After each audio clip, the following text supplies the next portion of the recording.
So sabi dito sa Santiago 2:26 nga, ito yung pagkilos na inaasahan sa atin ng Diyos.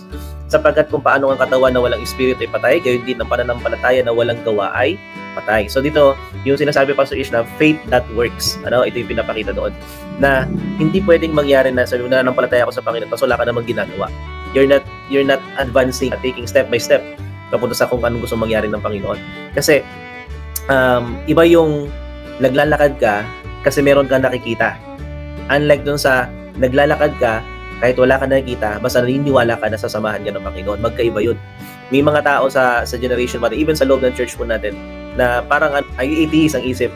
Although naniniwala sa Diyos, pero atheist ang lifestyle. To say is to believe. Pag nangyari na, saka na ako ganyan. Parang yung isang statement na, I will cross the bridge when I'm there.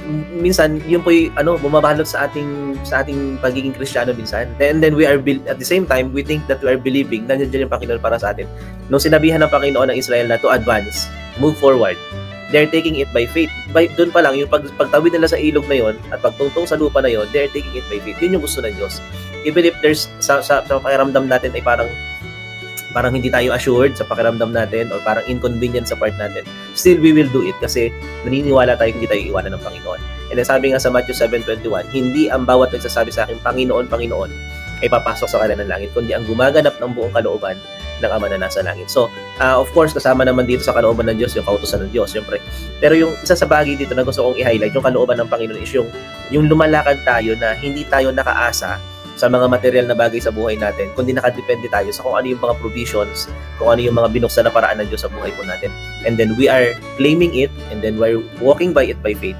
Na yun yung sinasabi ng Diyos. Kaya hindi pwede mangyari na sisimba tayo, nagpipray tayo sa Panginoon, tumatawag tayo sa Kanya, pero wala naman tayong ginagawa. The point is, hindi lang sapat na sabihin mong may Diyos ka. Dapat ipakita mo na may Diyos ka talaga. Na by any means, ano man ang mangyari sa buhay, alam mo na doon ka naka-anchor sa Panginoon.